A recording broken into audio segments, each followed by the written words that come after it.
Vijay sir மட்டும் character மாறவே மாறாது சார். நான் சில்லா வரைக்கும் நான் பார்த்த, அதாவது நான் குஷியில் பார்த்த விஜய் சார்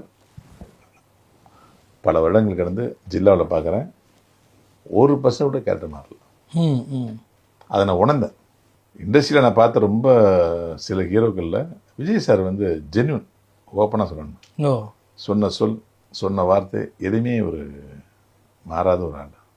தனி மனித மரியாதையை ரொம்ப அழகாக ஹேண்டில் பண்ணுவார். அவருடைய டிராவலுக்கு வந்து இப்போ இன்னைக்கு இருக்கிற மிகப்பெரிய வளர்ச்சிக்கு அது ஒரு காரணமாக இருக்குன்னு நினைக்கிறேன். 100% சார். சார் உங்கள் திறமை மட்டுமே மக்கள் உங்களை கொண்டு செல்லாது.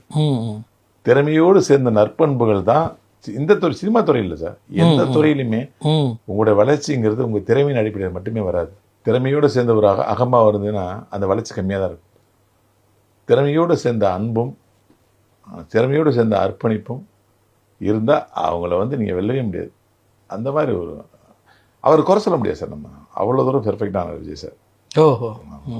கமிட் பண்ணுறது வரைக்கும் தான் கஷ்டம். கமிட் பண்ணிட்டீங்கன்னா அவ்வளோ கரெக்டாக இருப்பார்.